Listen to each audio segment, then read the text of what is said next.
হচ্ছে সারা বাংলায়, আমাদের শহরে, আমাদের জেলায় যখন অনেকেই ভাবতো কি এমন লেখে, কি সব অমিত আবার লিখতে পারে নাকি, তখন সুদীপা শুধুমাত্র আমার কবিতা বলে আবৃত্তি করে আজকে এটা আমাদের গর্ব, শুধুমাত্র আমার কবিতা আবৃত্তি করে 12খানা কবিতার অডিও ভিজুয়াল আজকে গভর্নমেন্ট অফ ইন্ডিয়ার দিল্লিতে যে ডিজিটাল লাইব্রেরি আছে সেই ডিজিটাল লাইব্রেরিতে রক্ষিত আছে সুদীপা।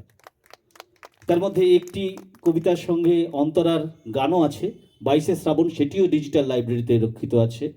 যখন কেউ অনেকেই ভাবতেন যে কি এমন লেখে, কি করে, তখন আমার শেষের কবিতার অবলম্বনে ছায়ায় একটি স্ক্রিপ্ট, 15 মিনিটের স্ক্রিপ্ট, সেই স্ক্রিপ্ট ও আমার ডিরেকশনে, ও আমারই লেখা সেটা বলে, এবং আমার ডিরেকশনে সুদূর মানালিতে গিয়ে সেটা অডিও ভিজুয়াল হয়।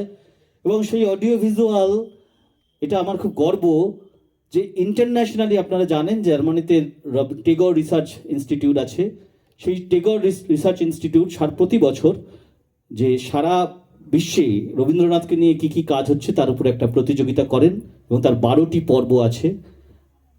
সুদীপার আমার ওই কাজটি, আমার লেখা এবং নির্দেশনা, এই কাজটি সুদীপা খুব সাহস করে করেছে, এটাও সাহস, এবং সেটি 12 রাউন্ডের মধ্যে 11 রাউন্ডে পৌঁছে গেছি আমরা, জার্মানির টেগর রিসার্চ ইনস্টিটিউট। আমি খুব গর্বিত, ওর কাছে আমার ভালো বন্ধু শুধু নয়, আমি চেষ্টা করি, এবং ও আমার কবিতাকে যে জায়গায় পৌঁছে দিয়েছে, অন্তত আমি ওর কাছে খুব কৃতজ্ঞ। ওকে আবৃত্তি করার জন্য বলছি, বসে কর।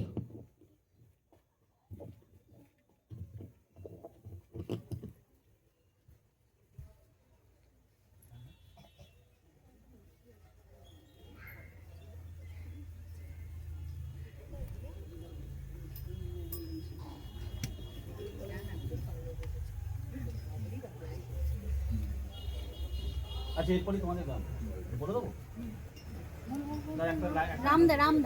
রামপ্রপন্ন ভট্টাচার্য। আচ্ছা, মানে একক একক না, তোদের গানের সঙ্গে না, গানের সঙ্গে পরে আগে সুকান্তটা চলে যাবে। এরপরেই সুদূর হায়দ্রাবাদ থেকে এসছেন রামপ্রপন্ন ভট্টাচার্য, তার সেতার বাদন, তারপরে বিশার গান। দাঁড়া,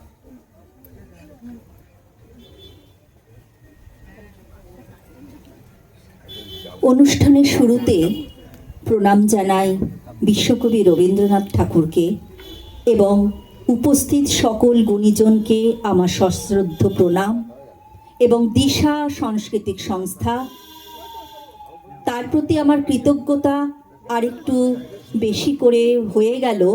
মানে এত সুন্দর ছাদের মধ্যে এই অনুষ্ঠানটা, আমি আমার শৈশবটাকে ফিরে পেলাম অনেক বছর পর।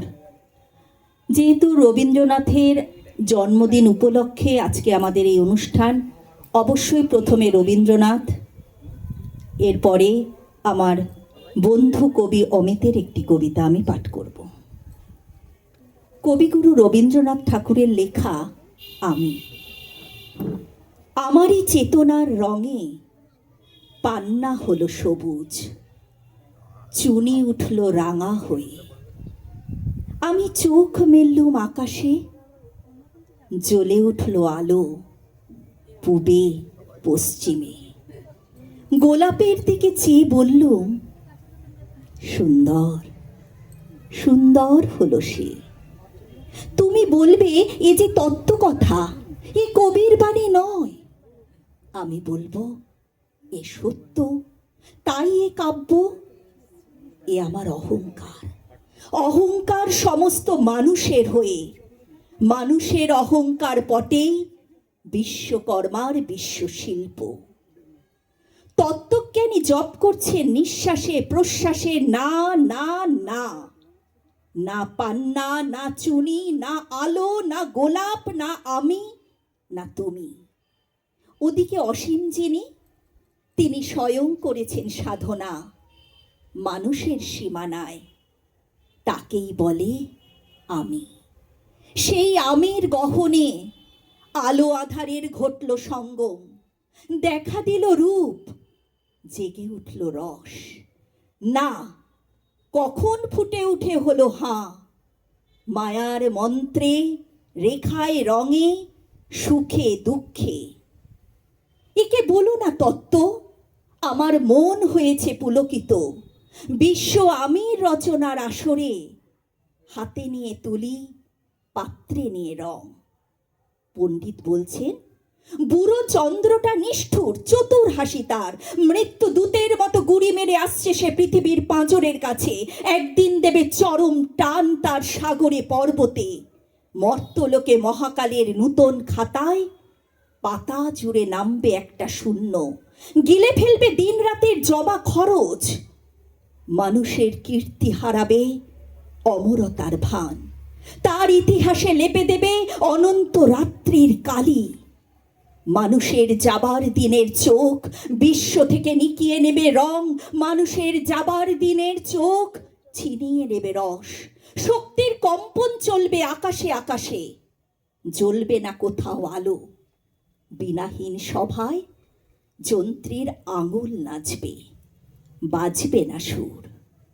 সেদিন কবিত্বহীন বিধাতা একা রবেন বসে নীলিমাহীন আকাশে, ব্যক্তিত্বহারা অস্তিত্বের গণিত তত্ত্ব নিয়ে। সেদিন দূরে দূরান্তে অনন্ত অসংখ্য লোকে লোকান্তরে এ বাণী ধ্বনিত হবে না কোনোখানে, তুমি সুন্দর, আমি ভালোবাসি। বিধাতাকে আবার বসবেন সাধনা করতে, যুগ যুগান্তর ধরে প্রলয় সন্ধ্যায় জপ করবেন। কথা কও, কথা কও, বলবেন, বলো তুমি সুন্দর, বলবেন, বলো আমি ভালোবাসি। নমস্কার।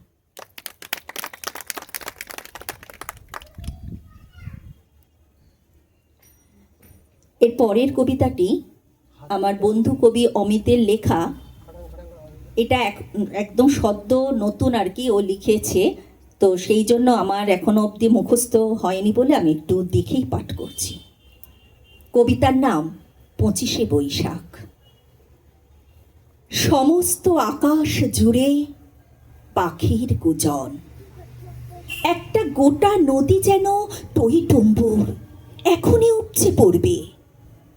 সামনে জমি জুড়ে বোরো ধানের চারাগুলো দুলছে মায়াবী হাওয়ায়। জোড়াসাঁকো জুড়ে এক রোমাঞ্চ যেন, সারা বাড়িটা আনন্দ ঝলমল উচ্ছল।